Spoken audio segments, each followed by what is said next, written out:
I want you all to understand something very critical here.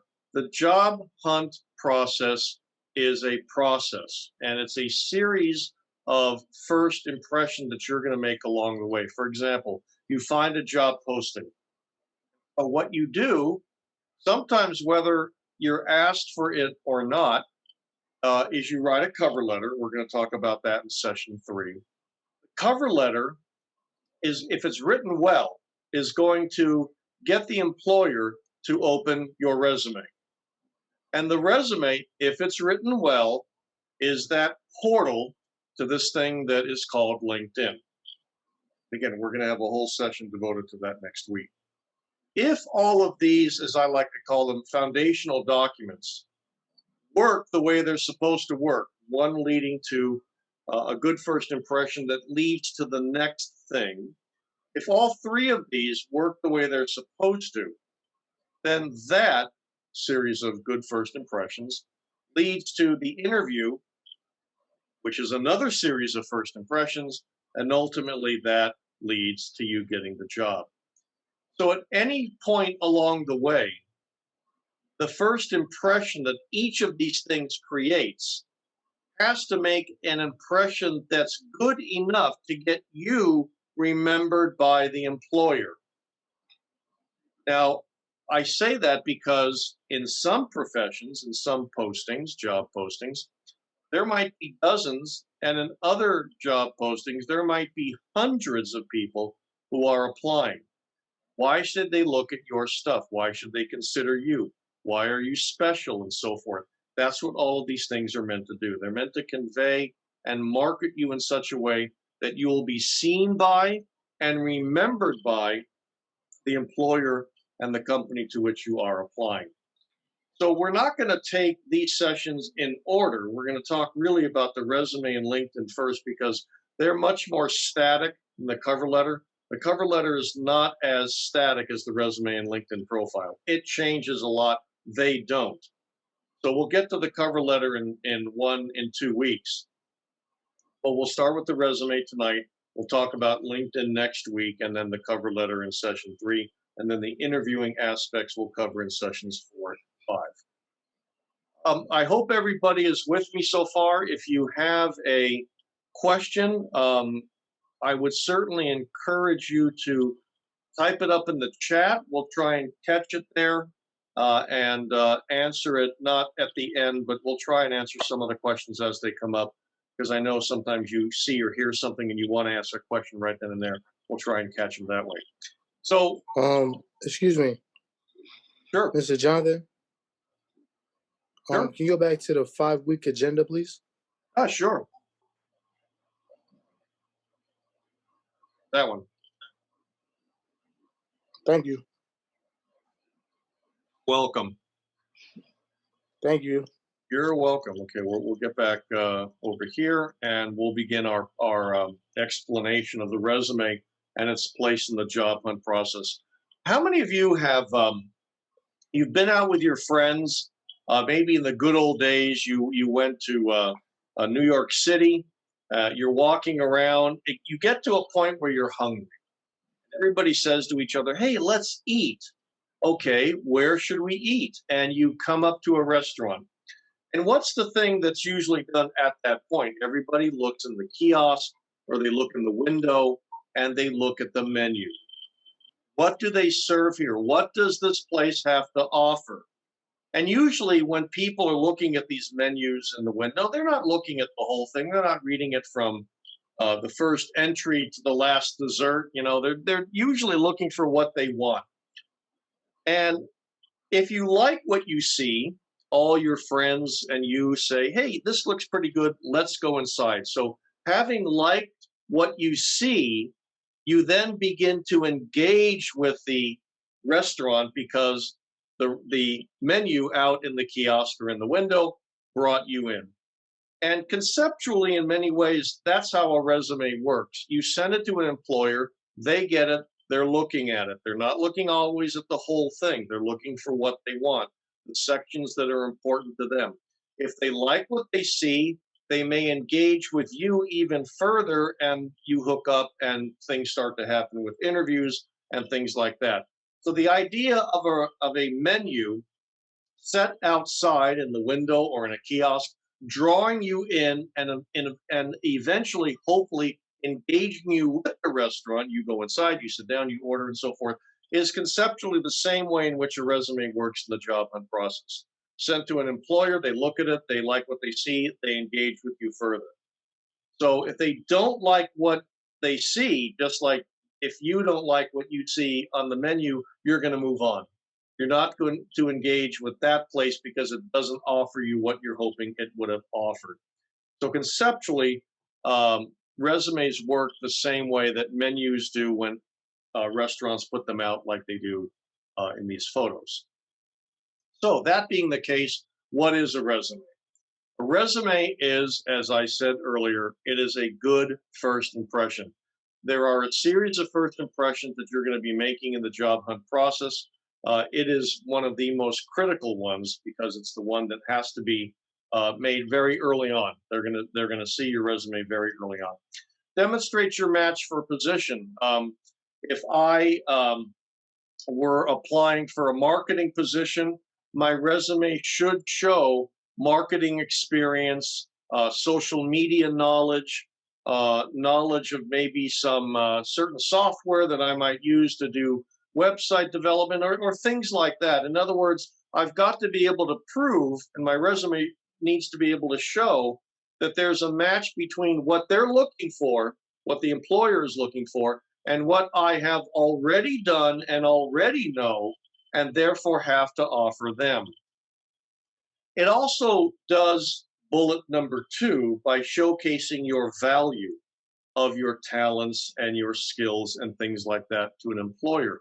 And what we mean by that are the kind of things that you've done that are worth the employer's time to note as valuable to them. So if we were talking, for example, about marketing again, I may want to highlight not only that I know certain marketing techniques, or I know how to use Tableau, or I know how to use Excel, or I know how to use Adobe Creative Suite to create beautiful ads or something like that. I also might want to showcase my value by talking about how my social media marketing campaign for the last organization I worked for increased traffic 33% and sales 21%.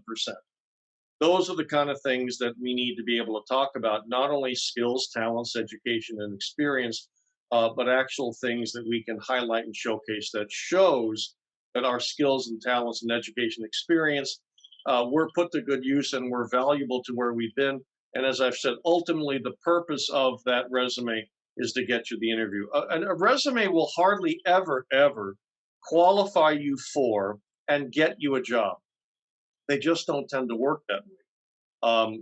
But if they do work the way they're supposed to, they'll certainly move you farther on down the road in the job hunt process. What do employers want? What do they want to see on a resume?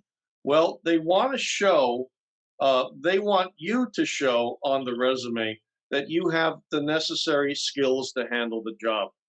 In today's market, and this has been true for several years, not just because of COVID, but in today's market, going back 6, 7, 8 years, the number one reason that jobs have gone unfulfilled in any economy, especially when the economy was doing better in the past, has been that employers have not been able to find candidates for a position that had the skills they were looking for. So one of the things the employer wants to see on a resume are hard skills, language skills, computer skills, experiences, things like that that are directly attributable to your to what you've done and show them what you have to offer. Also achievements. So if you've been someplace where you have been able to raise the traffic to a website, or where you've been able to sell more than anybody else has ever sold, where you are perhaps employee of the year through several years in a row, things like that, things that demonstrate your achievement concretely, like these kind of examples shown here, are what they also want to see on a resume. So yes, we are talking about putting down on a resume, in some cases, very specific things that highlight what you are capable of doing. Also, the resume has to demonstrate that you take great pride in your work. I know recruiters for companies, Fortune 100 companies, Fortune 500 companies, that when they get a resume, um, and they see in it one spelling error, just one, that's all they have to see as they've opened the email and they've opened your resume. They may have your cover letter open, all of this kind of stuff. The moment they see one spelling error, either on the cover letter or on the resume, they close them and they delete your email and you are out of the running. Why? Because if you did not care to spell check your work, to make sure that you were turning in the best possible quality uh, um, um, resume, whatever, offering. If you're not going to do it at this stage of the game, they worry that you're not going to do it if they hire you. So again, that's when you're out of the running. So it demonstrates pride in your work because of the way you put it together, the way it looks, organized, all of that kind of thing. And what we're going to go through, of course, how to do all that. Now, what they don't want is number one, your life history. I often say to all my students at Adelphi, you can't put everything on a resume. You just can't. You have one page to put everything down, and everything has to somehow fit. Does that mean that I have to take stuff off? Yeah, it's probably going to mean you're going to have to take stuff off. You'll probably want to take off the resume the stuff that's not important and directly affecting the job to which you are applying. That's the stuff you take off. Usually, for example, most employers don't care about anything you've done more than 10 years ago. So if some of you are getting back into the workforce or you're changing careers or changing jobs and things like that, and you've been doing the same thing for 10 years, that's great. But often employers don't worry too much about job histories that go back more than about 10 years, especially if they're not directly attributable to the new posting to which you are applying. Also, inconsistencies. I mentioned carelessness a moment ago when I talked about pride in your work. What I mean by inconsistencies would be, let's say in the skills section, you say, "Oh, I'm perfect in Microsoft Word. I'm a professional. I'm an expert in Microsoft Word." And then it's clear you haven't used spell check throughout the entire document, and there's not just one spelling error, but several, or columns don't line up, or things like that. That would be an example of an inconsistency, claiming that you know how to do something only to be shown either in this document or someplace else, perhaps, that you maybe don't know it as much as you're claiming that you know it. They don't like things like that. And repetitiveness. This has a lot to do with how we describe things we've done in the experience section and a little bit elsewhere. But when we get to that section, I'll mention a little bit more about what I mean by that. So that's what they want, and that's what they don't want. So um, in addition to what they want and don't want, you've got to be aware of something else. I mentioned a moment ago how the resume needs to be one page. There's a reason for that. Long time ago, boy, we're talking 2 decades ago now, studies showed that when you speak to people in social settings, when you engage in business conversation and things like that, people tended then to have an attention span that lasted about 12 seconds. So you have 12 seconds to make a good first impression, to get your pitch out and things like that. 12 seconds doesn't sound like a lot, but 15 years later, it was already down to 8 seconds. So people's attention spans are narrowing. Now, the problem with this factoid, is that it affects the very people in HR to whom you are sending your resume and cover letter and things like that in application for a position. The thing about an 8-second attention span is it's the attention span of a goldfish, which doesn't say a lot, but it says what you're up against. So the resume has to be written and structured and put together in such a way that it's clear and that it conveys very quickly who you are and what you are and captures their attention enough to want to look at it for more than 8 seconds. So that's what you're trying to do here is create a document that's going to capture their attention and keep them looking and reading and asking themselves questions about you and your qualifications for the posting. Okay, we're going to get a little bit more into some specifics from here on out. Those were some general thoughts. Um, Number one, your resume needs to be laid out in an attractive and easy to read manner. A lot of people thinking they have to put everything and cram everything into that resume. Do so in such a way that from one margin to the next, line after line, it just looks like one thick, big black blob of ink. And that's not what employers are looking for. They need to be able to find certain pieces of information very quickly, and we're going to look into tonight how to do that. But the idea of the resume being not only a document of content, but also a document that's visually attractive, visually to the eye, attractive, and it looks nice laid out, all the feng shui thing going on is really kind of cool. They want to see something like that. We said earlier, you can't put everything in there. You're going to have to learn how to summarize education, experience, skills, things like that. Not everything can go in there. Also, nowadays, factual information has always been important.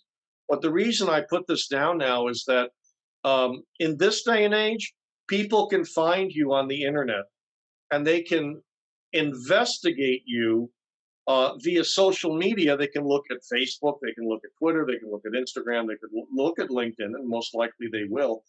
And they will try and verify that you are who you say you are. And by the way, if you don't have a social media presence, they're going to wonder who you are. And that's something that often can be a problem. Also, if you're in your 20s, certainly if you're in your early 20s, and if you're not and you have kids that are, tell them that once they start to get into college age, 18 and above, no one really cares about high school. No one cares. So no one wants to see it there.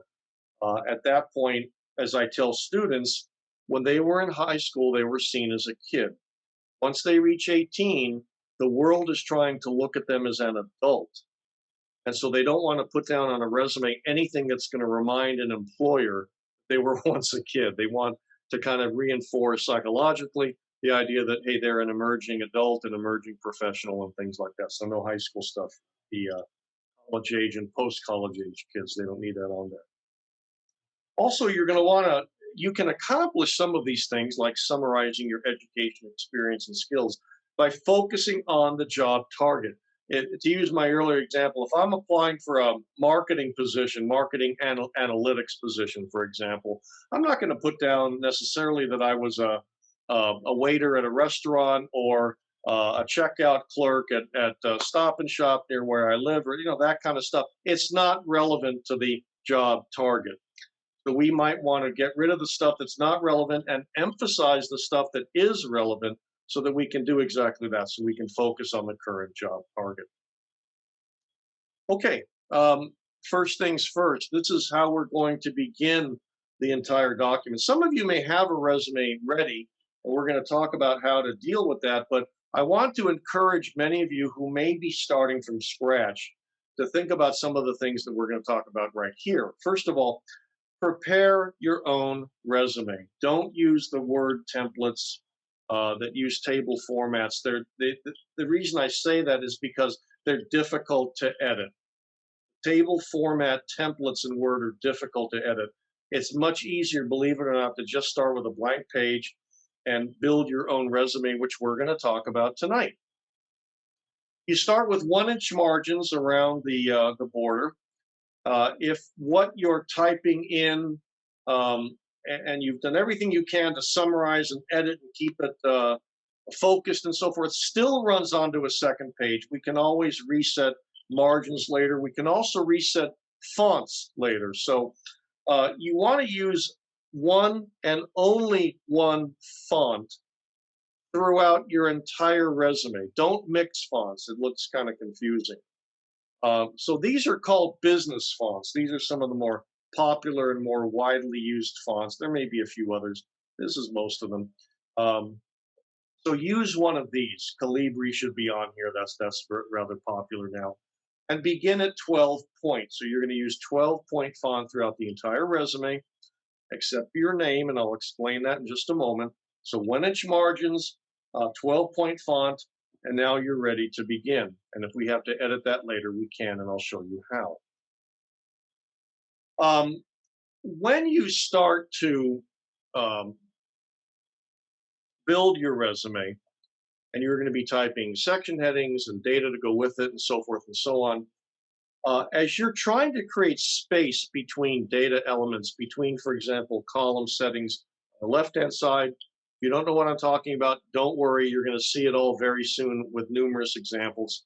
Don't ever use the tab bar to create spacing between data elements. It just makes it that much harder down the road to edit, especially if you're changing margins and doing other things. So just use the tab feature, the tab between data elements. Again, I'll get to that. Pages, I've said this before. Employers are not spending a lot of time on most resumes. They're really not spending much more than 10 to 30 seconds reading a resume. So you're going to want to be very careful about how much you put down and try and keep it to one page because most people don't like reading more than one. If you are an accomplished professional, that's different. Then you have something to say about yourself. But most people, even into their 30s, don't need to have a 2-page resume.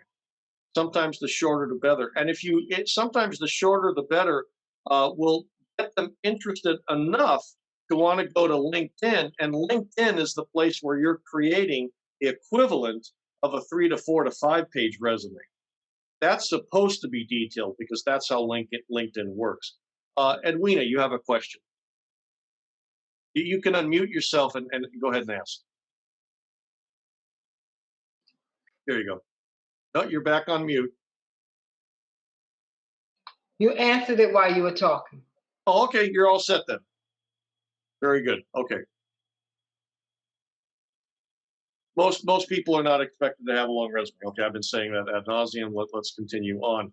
Also, I want to talk about something called graphical elements. Instead of kind of bringing all this up and talking about it this way, let me give you some examples so you can see exactly how I'm using these terms of bold and underline and things like that. Here's a resume on the left. A very good resume, by the way. Content-wise, the quality of this resume is very high. There's internships and there's honors and a good education section, some coursework that they've done, additional experience related to their major and things like that. This is a good, for a particular college student, it's a good resume. But if you look at this, I would ask you the question, to what is your eye drawn?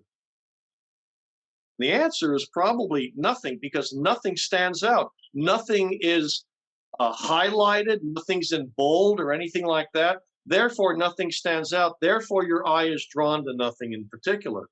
And a lot of employers would look at a resume like this and not quite know where to look, and they end up wasting their time, and they don't like that. Instead, we take this resume and we apply bold here, underline here, italics here. All of a sudden, things start to pop. All of a sudden, the section headings on the left-hand side, objective, education, and so forth, stand out better. Other things stand out better. I can make a better distinguishing difference between the name of the company and their title and things like that. So these things called graphical elements mean we're going to use bold and underlining and italics and uppercase and things like that to really make certain parts of the resume, to use the word pop and stand out. Otherwise, you're going to get something that looks on the left, which, although a good resume, may be something that an employer may not give all their time to because they just don't know where to look first. You want to have something that looks a little bit more like what you see on the right-hand side. Okay, let's begin. If you have your resume in front of you, If you have it up and you want to kind of follow along as we're doing this, great. If you have a blank piece of paper up and you want to start maybe putting together your resume, that's great too. We're going to start at the top of the resume. And at the top of the resume, you're putting in your contact information. And you're going to start with your name. And your name needs to be, I said everything else is going to start in 12-point font. I lied.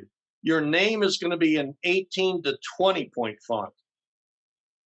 You want your name to be big. You want your name to be bold. So you're not going to have it in lowercase. You're going to have it in uppercase, or you're going to use the small caps feature or something like that. But it needs to be big and it needs to be bold. Remember what we saw over here, how different Sally Seller's name looks on the left versus how it looks on the right. That's what you're aiming for. Something where your name is big and bold and is going to stand out. So that's why we put your name big and bold at the top of the resume. Can it be centered? Can it be left justified? Should it be right justified? Yes, whatever. It doesn't matter. Just be consistent. Now, underneath, you're going to be surprised by what I'm about to say. Underneath, you only need 3 pieces of information, and you note that your address is not one of them. And it's not one of them because it's really, quite frankly, not needed anymore. This is contact information. If they like you and they want to call you in for an interview or something like that, they're not going to mail you a letter. They're going to send you an email or they're going to call. And therefore, those 2 pieces of information need to be at the top with your name. Also, LinkedIn, which we're talking about next week, should be noted there. Now, if you're going to send your resume in electronically and they see LinkedIn looking like it looks over here, it'll be blue and underlined, and everybody here probably knows what a hot link looks like. If you send your resume in electronically, then they just have to press Control, click, and they can go right to it. But if you're sending your resume in a printed format, then you're probably going to want to spell out your entire LinkedIn URL, but you're usually going to do one or the other, not both. So you might have on that one line your email, your phone, and then your LinkedIn URL, whether it's the one below or the one where it's embedded already. Now, some of you have a little bit of a surprised look on your face. Does everybody know what I mean by embedded? Okay. When you have a document in front of you, like this one, like your resume, and you type in the word LinkedIn, okay? If you highlight that word, you double click on it or you drag and across the word, you highlight it. There's an ability up on the main menu that allows you to insert a URL into a word. So that's why they're called hot links, because when you click on them, you're taken to that URL. So you can embed the URL that way, or you can type it out somewhat similar to what is noted. But that's all you need. You don't need your address, not yet. You really don't need it here, and you're not going to need it and put it down in LinkedIn either. So it's really not something that's needed anymore. When you do it this way, the top of your resume actually looks very uncluttered. It looks very uncluttered, very neat and very clean, because it doesn't have all that stuff there. Now, some people say, well, what phone should I put down there? Your cell phone is the only number you need. Don't put home phone, cell phone. Just put down your cell phone, because if and when they call, you want to be able to pick up that call right away. Sometimes people do the same thing with email. Which email should I put down? The one you want them to send something to. It doesn't have to be where you're putting down 2 or 3 emails. I've seen that on student resumes. It's a little ridiculous. I asked them, what email do you want them to send stuff to? Oh, this one. Then just put that one down. They don't need to know that there's 15 different ways to contact you. They want to be told, how do I contact you? And you give them the email and you give them the phone number that you want them to contact you with. So that's your contact information at the top. Now, coming below all of this are going to be a series of section headings. You saw them in the examples we looked at a moment ago. Remember with Sally Seller? Remember on the left-hand side, there were a number of these different section headings, education, objective, things like that. You want to use that format because that format is the favorite of employers. They love the way it offers organization of the resume. They love how clean it looks, how neat it is, how easy it is to find information, and so forth. So these section headings function like newspaper headlines. Objective, well, here's your objective, and experience, and here's all your experience, and so forth. So what when it comes to creating section headings, there usually are a series that are, I would say, standard for most students, for example. That would be these right here. For many people re-entering the workforce or looking to change jobs and things like that, it probably is a little bit different, but only a little bit different. And all of these have a particular meaning and objective in conveying information. So what I'm going to do is I'm going to go through these one at a time. They may not apply to you. If they do, great. This is what you need to do. If they don't, well, that's fine. You don't need to use it then. So let's start with certifications. Some of you might be teachers or nurses or psychologists or social workers or something where you have received from the state of New York some kind of recognition that you are a licensed professional, a certified professional in something, whatever it happens to be. So if you're a teacher, for example, you will have received from New York State an initial certification, and later another certification comes a little bit later in the topic for the grades noted, and you received it on this date. That should go at the very top of the resume, right under your contact information. Or you may be a registered nurse, or you may be a licensed clinical social worker, or you may even just have CPR training or something like that. All of these are valid certifications, but why do they go at the top? Because if I'm thinking, let's see, I'm going to pick on Edwina because she had her hand up earlier.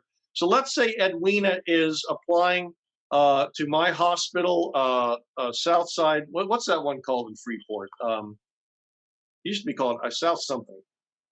South Nassau Community. South Nassau. Thank you. I know that's part of NYU now, I think. Yes. Okay. So let's say Edwina is a nurse and she's applying. I'm the nurse recruiter at South Nassau.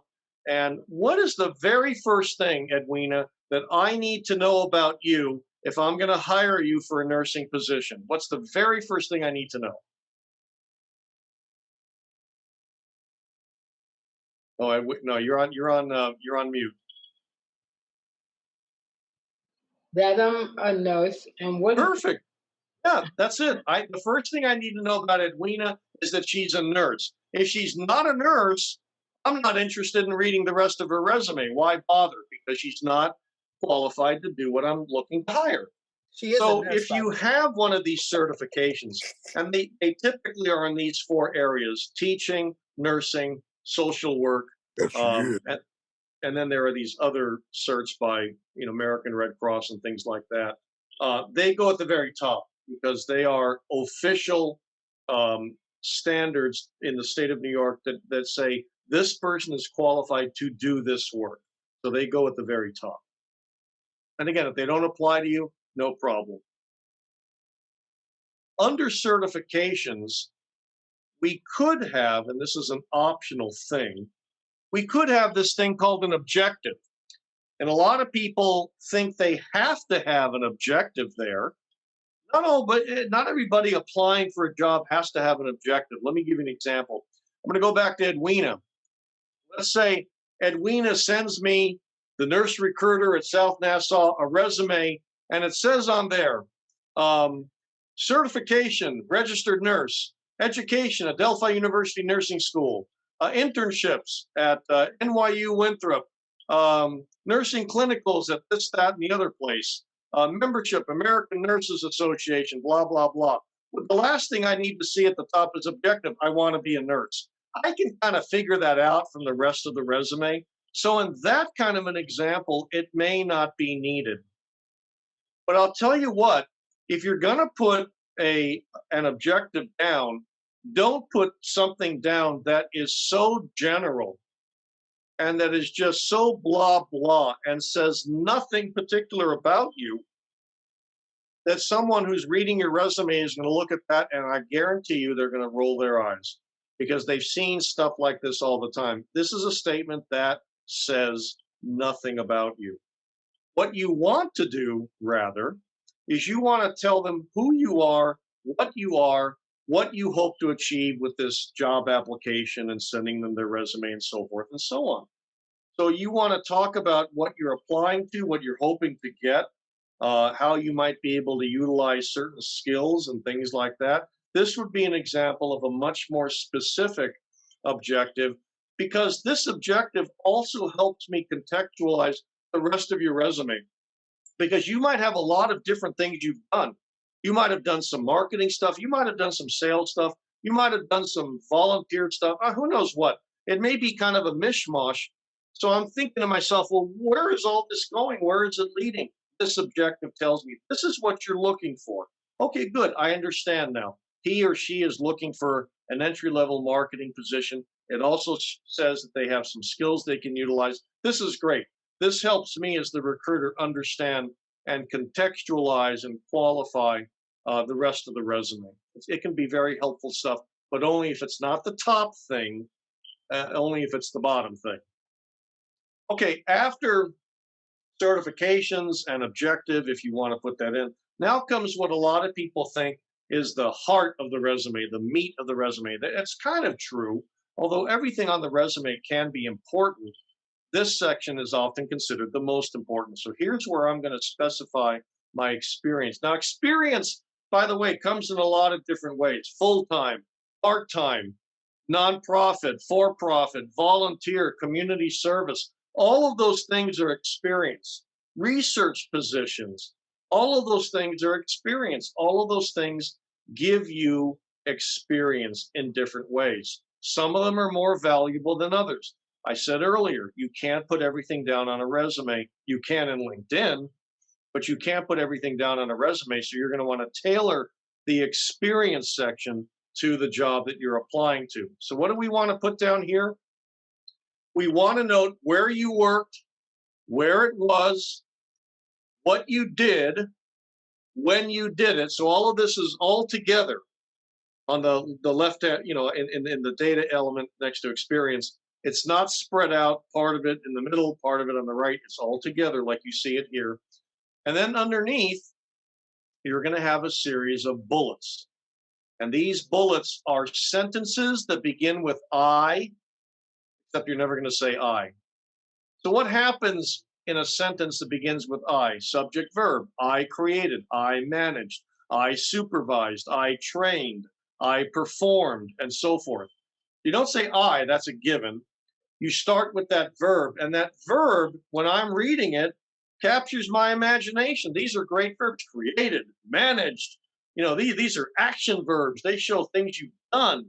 And, you can then qualify the bullet even further. I trained all new employees, or trained 16 new employees last summer, whatever.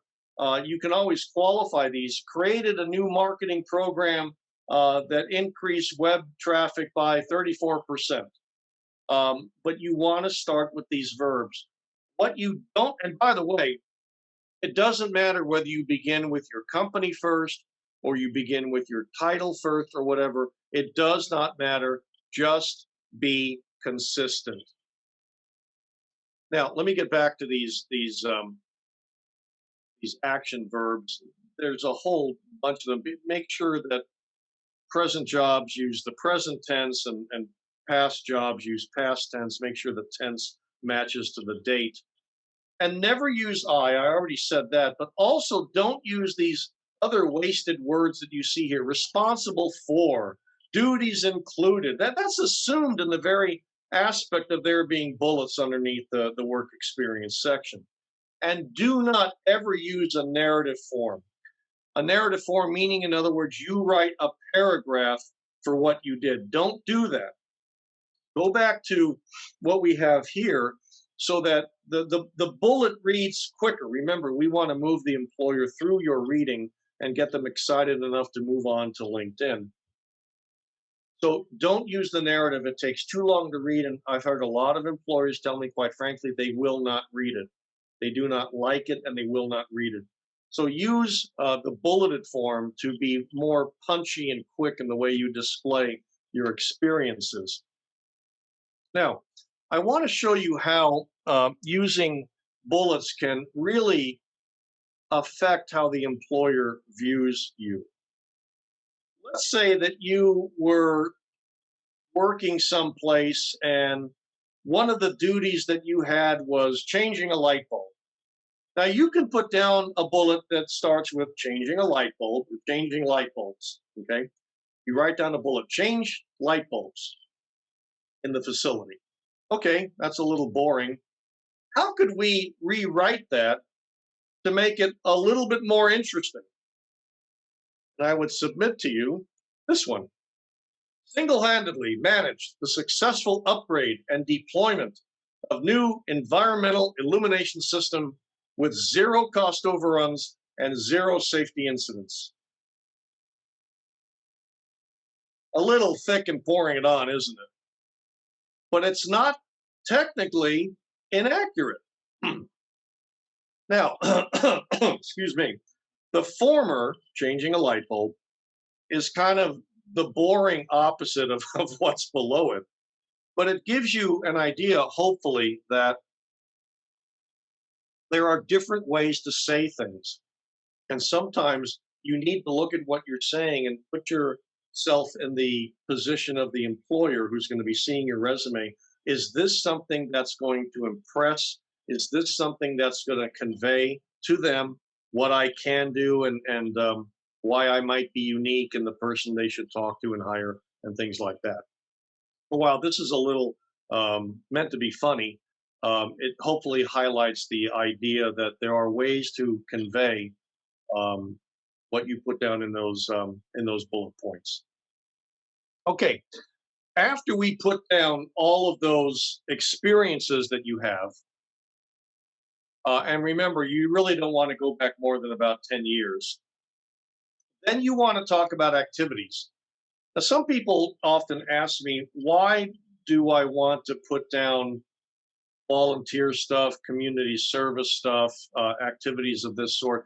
It's because it shows dedication, commitment, sacrifice, involvement. Companies very jealously guard their public, the view the public has of them. They want to be seen as involved. They want to be seen as proactive in this, that, and the other thing.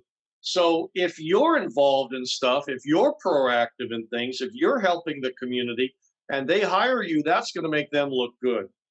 So you need to have a section, whether you call it activities, volunteer, community service, whatever. These are examples of the kind of things that you could put down. Youth programs, church work. Oh, can I put church work on a resume? Yes, of course you can. And you should, by the way. But these are examples of different kind of things that you can put down. And there's many others, obviously, but these are just some of those examples. So again, as the note at the bottom is saying, it shows commitment of time, willingness to give, and to sacrifice and things like that. And employers love that kind of stuff. They love to hire employees that are willing to give of their time and things like that. Okay. At the very end, toward the very end, you're going to be putting down a section on skills. Now, there's a couple of different sub-segments to the skills area. First of all, what do you know about computers? What do you know about office software? Do you know MS Word? How well do you know MS Word? Don't say you're proficient in MS Word and not use spell check. You know, I said that earlier. You might want to break it down where you're proficient in MS Word and Excel. You have a working knowledge of PowerPoint. Don't say you know Microsoft Office. There is no such product, by the way.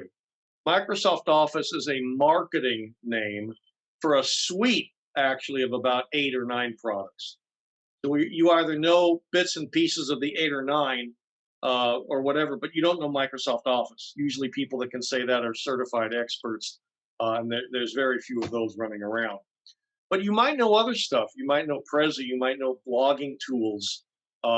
If you've been in social work, you might know SPSS. There's lots of other software tools, but whatever you know, do you know Adobe Creative Suite? Put it down. Do you know iMac GarageBand? Put it down. You know, you never know when that stuff is going to be seen by the employer as useful. And you might think, well, why should I, I just said GarageBand, and people might go, well, why should I put that down? They're not going to use that where I'm applying. No, but it shows that you can learn stuff too. It shows that you might be able to be teachable and learn things. And if they have to teach you something, maybe you pick stuff up really easily. Look at all the stuff you know that they're reading off your resume. So computers is one subsection. Languages is another. In the New York metropolitan area, there are close to 200 or more languages and dialects spoken. And it's likely that the company that you may be applying to needs people who are bilingual, maybe trilingual, who know different kinds of languages. And also here you want to quantify whether you're fluent, is it intermediate, is it basic, can you read, write, whatever, can you just speak it? Some people, I meet kids all the time at school. Oh, why don't you put a language down? Well, I can only speak Chinese. Well, I can't speak Chinese, so great, put it down. Maybe that's going to be useful. And sometimes these things like computer knowledge and languages can be the distinguishing characteristic, and I know this for a fact, between why employers might hire, all things being equal between candidates, why they might hire one potential employee and not another, because of language and computer experience and things like that. Also, nowadays, employers like to know, are you savvy on social media? And on what specifically? What do you know?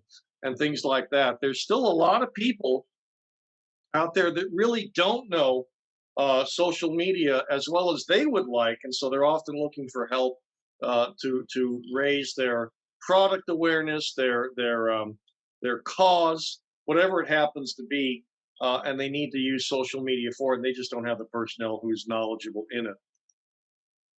And if you're specific enough where you know programming languages like Python or R or Ruby or things like that, or C++ or Java, JavaScript, put that stuff down too. Again, you never know when that kind of stuff is going to be useful information to the employer who's looking at your resume.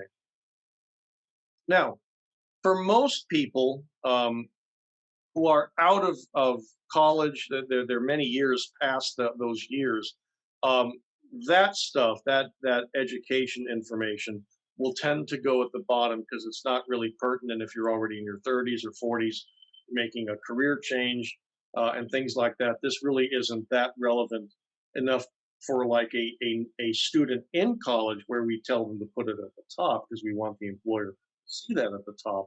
For most people making career changes, life changes, things like that, this doesn't need to be at the top. It can be at the bottom. But you're going to do something that looks like this. You're going to list the place where you went, not high school. This is college specific. You're going to list where you went, what degree you got, what the last degree you got, and then any before that. It might look like this. It might look like this if you maybe just went to a community college, or you went to community college and transferred to someplace. It'll look like what you see on the bottom.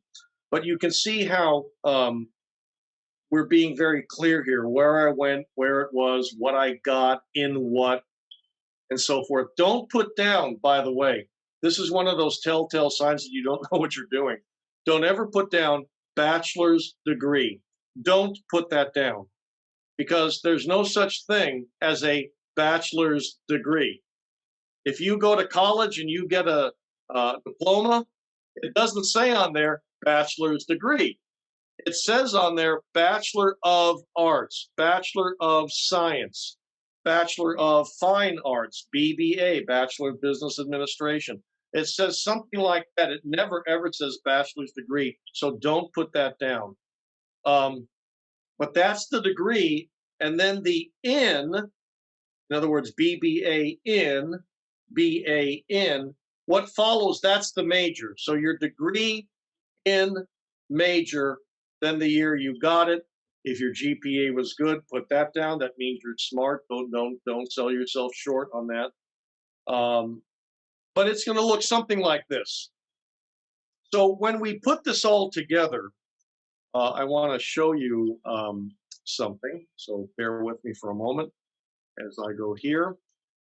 This is on our Adelphi website, but what it shows you is a series of different resumes that have been completed. We've just gone through all these different settings and section headings and things like that. If we put it all together, it's going to look something like what you see here. So you can see on the left-hand side the section headings, and on the right-hand side the data elements that go with it. So education shows that. Experience is broken down into a series of subheadings. If you want to do that, that's fine. There's other ways to do it, and I'm going to show you in just a second. But this is one way to do it, where experience is broken down into subheadings. A lot of people that don't have a lot to put down on their resume can use this centered layout, which chews up more of the white space on a document and makes it look a little bit fuller than would be if you put everything off to the left. But here we have a series of resumes that show what a person in particular fields might want to do with their layout and format. I showed this one a little bit earlier, Sally Seller.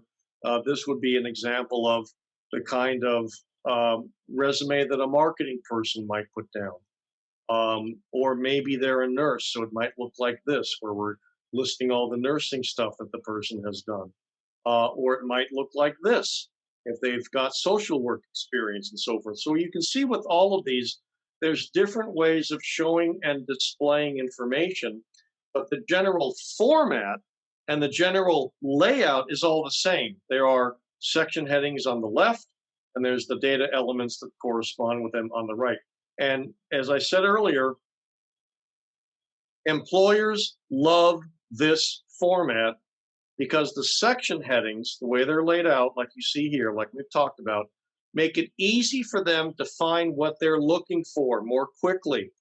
And if I'm looking for Sally Seller to be an employee at my company, and I get her resume and I open it, I look at this, you know what? At first glance, everything looks good. I might go right to her marketing internship. I might go right to her additional experience right here. That's all I need to see. Everything else, at a glance looks like it's there. I don't need to go into greater detail. What I see satisfies me. Hey, bring Sally in for an interview.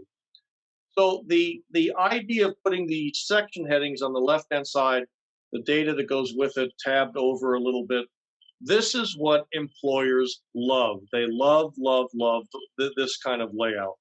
And again, there's a different way in which you can, as you can see, there's different ways in which you can name those section headings. But generally speaking, the overall layout and format is this. Section headings on the left-hand side, data on the right-hand side. Now, let me go back to. Now, again, this is what we're looking for. Okay, I just said that, so let's continue on. What not to include? A lot of people that put resumes together think they have to put everything in the world down to make themselves look interesting. You not only don't need to do that, don't do that.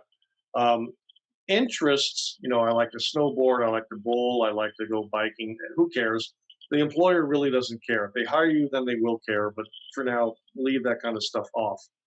Personal information, by law, by federal and state law, when you're being interviewed, you cannot be asked certain questions. How old you are you married? Do you have kids? It's not appropriate because these questions and their answers in the past have been used to often exclude people from opportunities. So they can't ask these questions. Don't offer this information on your resume. Don't put any photos down, and do not say at the bottom, references available upon request.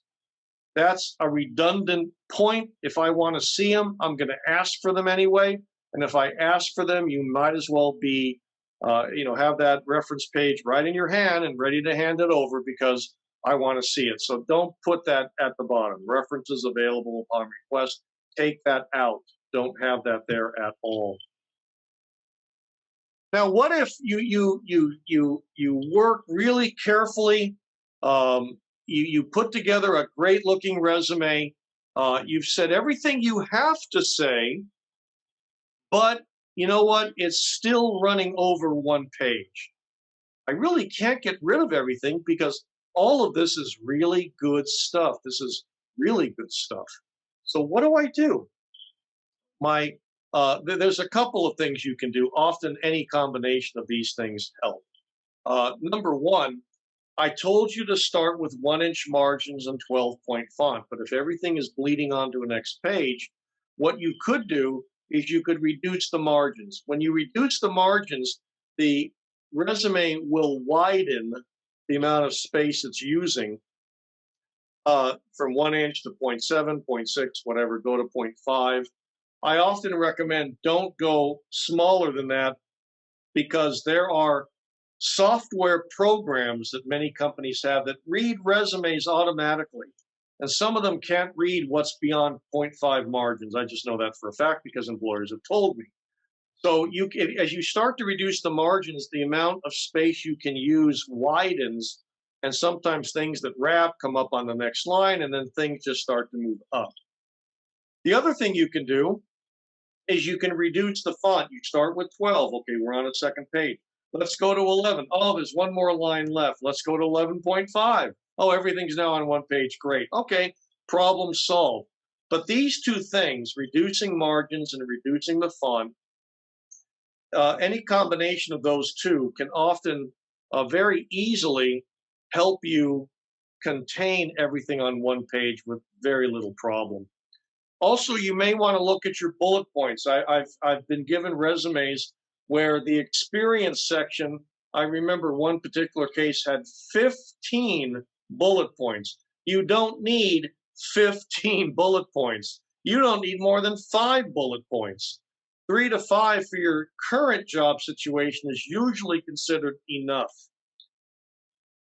But if you've got 6 or 7 and you think they're important, take a really close look at them. Sometimes not everything that you have, attended meetings, you can take that one out. There's a lot of sometimes repetition in the way people put down bullet points, 2 different bullet points that are basically saying the same thing. So ask yourself if you can combine bullet points and reduce the verbiage you're using. Sometimes people get real caught up in using full sentences. And as I said earlier, a bullet point is a sentence that doesn't begin with I, but it also doesn't contain a lot of other extraneous words like a, the, and, things like that. So there's lots of ways of shortening a lot of the verbiage in those bullet points.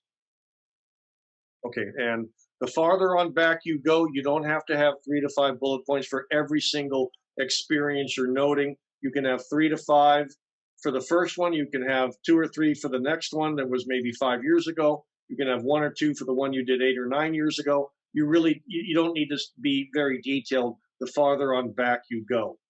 And sometimes simply by decreasing those bullets for older jobs makes it possible to shorten the resume and bring it onto one page. So these are all different space-saving techniques you can employ when everything is bleeding onto a second page. Now, some final tips. I can't say this enough. You've got to spell check your document. It's so easy to do. It just astounds me that people don't do this really as often as they should. Spell check it. Make sure when you look at your document in Word, for example, if you use Word, make sure you don't see any of those squiggly lines underneath the words that indicates it might be misspelled according to Word's spell check algorithm. So spell check, make sure everything is correct. Proofread it over and over again. Have someone else at some point take a look at it. Yes, that word is spelled wrong, if some of you were wondering that. Yes. Have someone else look at your resume, because after a while, when you've been looking at it for a long time, you just don't quite see the same stuff that other people may see. Sometimes having a second pair of eyes take a look at something can be exactly what you need for someone to say, hey, you're a little bit repetitious here. Oh, look at this. This is misspelled. You missed it. Whatever. Sometimes other people can catch what we miss. And also a note about printing. Rare is going to be the time nowadays that you print anything and hand it in. You may have to, but if you're going to print out a resume and send it to someone or take it to a job fair or whatever like that, the best thing you can do, because you're handing over a product, I want you to think of it that way. You're handing over a product. Then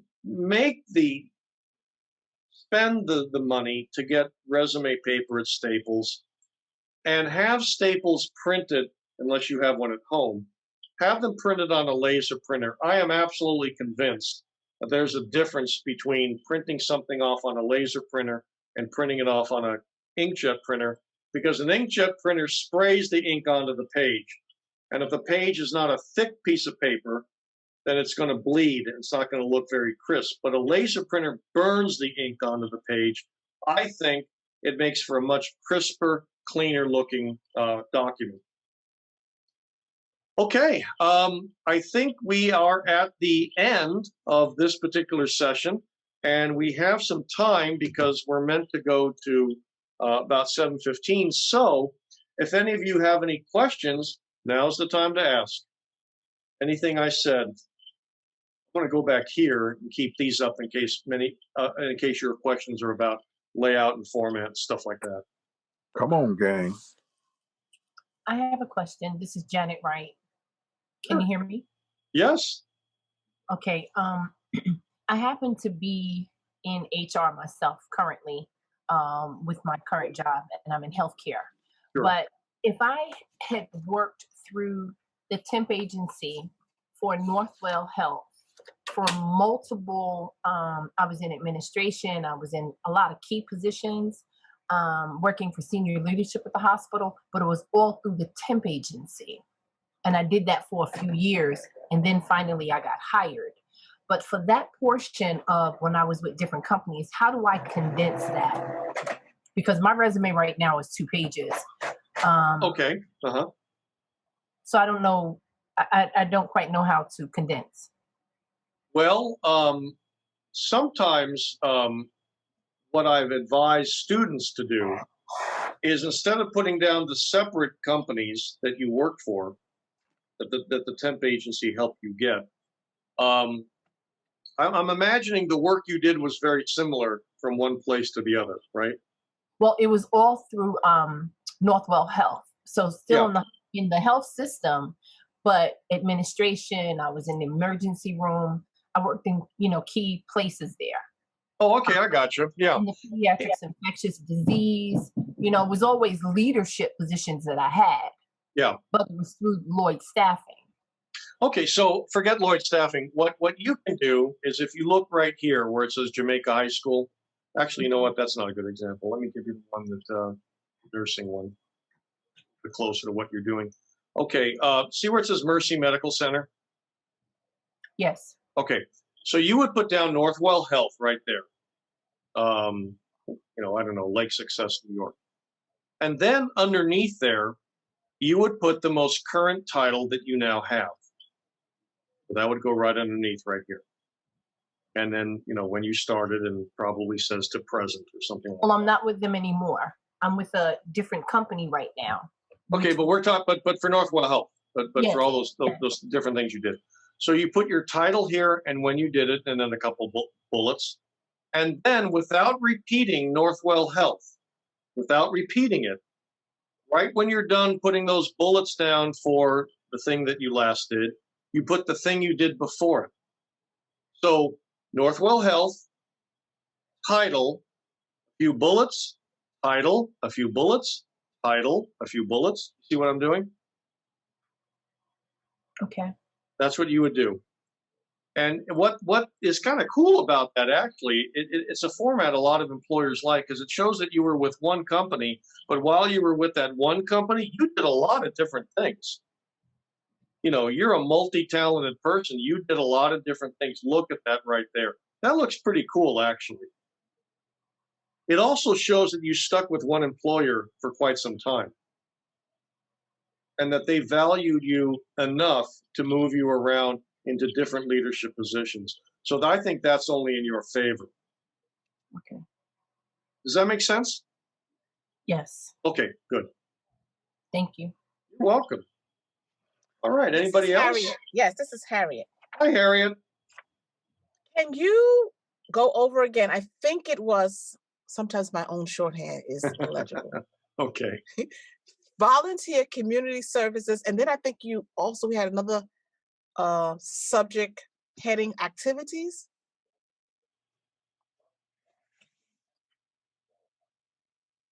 Go.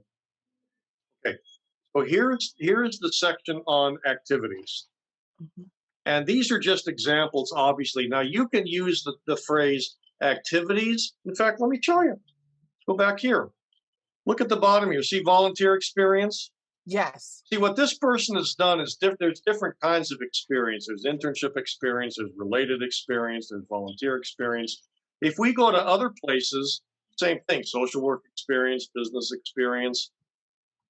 So there's different ways of noting. See, here's one that says activities. This more correlates, since this is a student resume, this more correlates to the activities they did while in college. But what you could do is you can, see, do we have any examples of? Yeah, here's experience broken down in those subheadings, one of which at the bottom was volunteer. So you could have work experience, you could have organizational experience, leadership experience, volunteer experience. There's lots of different ways in which you can, Okay. which you can detail that section head.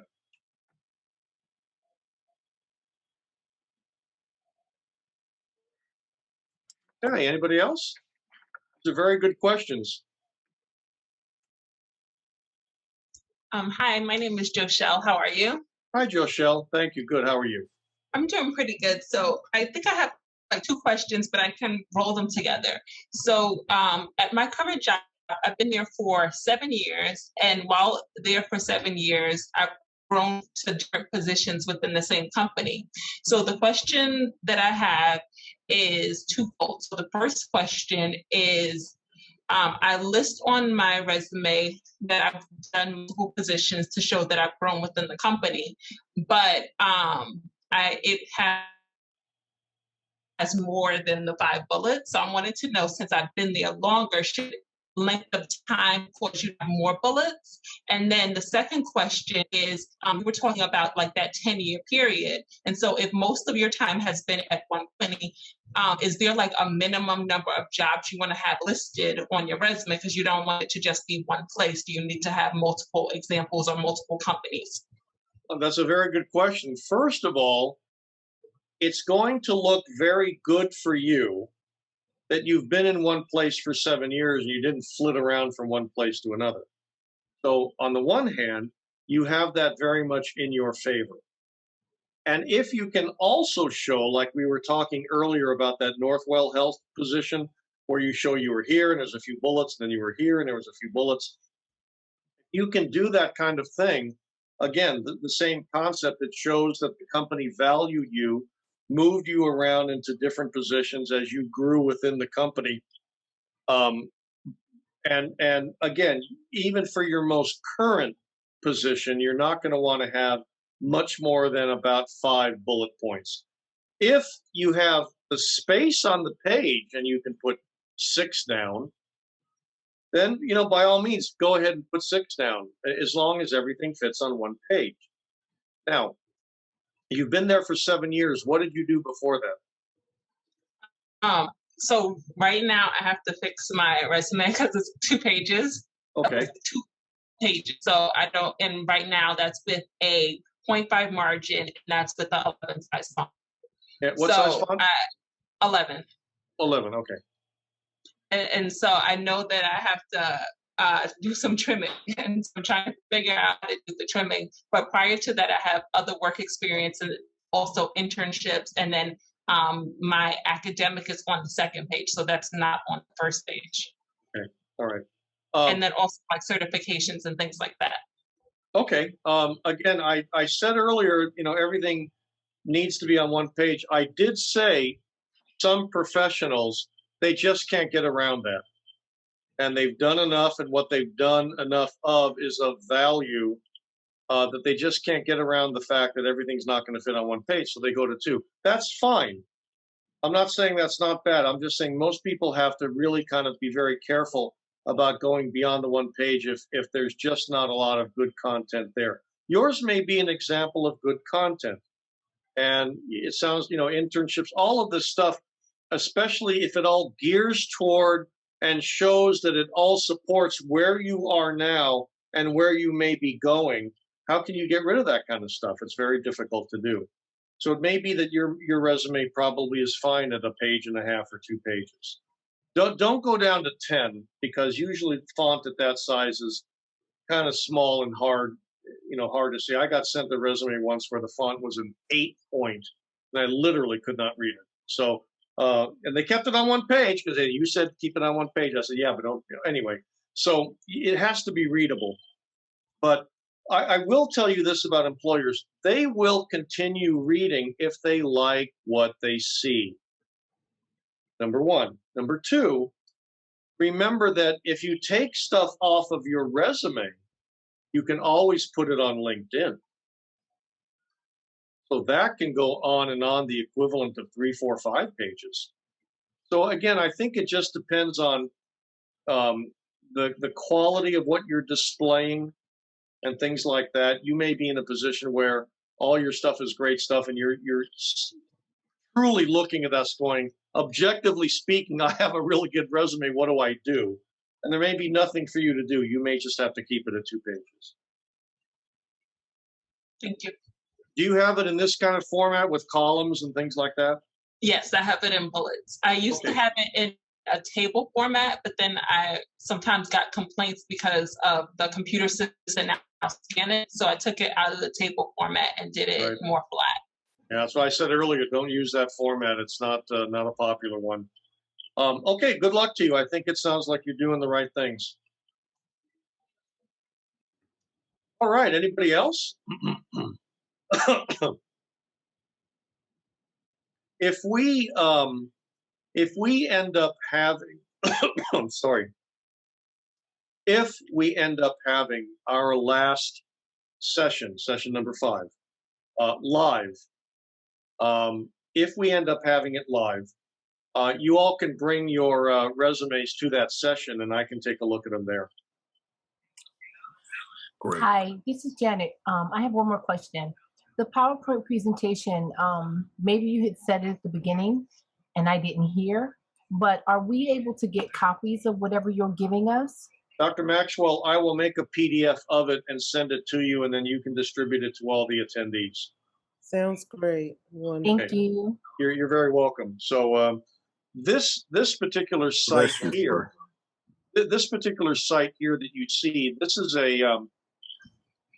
a link on the university website, which anybody can go to, by the way. So I'm going to go to chat, and I'm going to put this link in the chat. So now you all can go to chat, see the link, and go where I am right now and see these different examples of resumes, and maybe even say to yourself, hey, this one is a format I'd like to use. Maybe I can copy that. Fine, go ahead and copy it. But I will make a PDF of this and then send it to Dr. Maxwell, and then she'll distribute it to all of you. So, Professor Eisenhower, Yes, ma'am. We're now at 7:15, so I just wanted to make an announcement that, this is a 5-week course, and that we will be on the 21st, which is next week, at the same time, starting at 6 p.m. promptly. I don't know if there's anything you want them to look at for next week, or just come prepared to learn.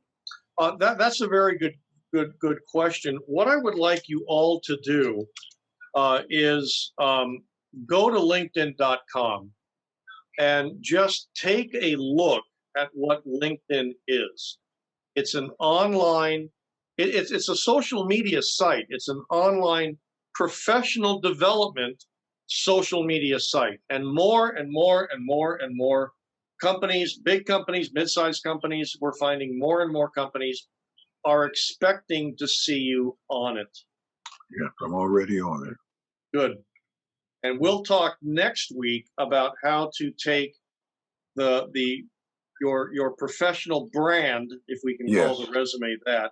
We're going to Yes. talk about how to take the resume as a professional brand and expand it and really turn you into a marketable entity on LinkedIn itself. Amen. Amen.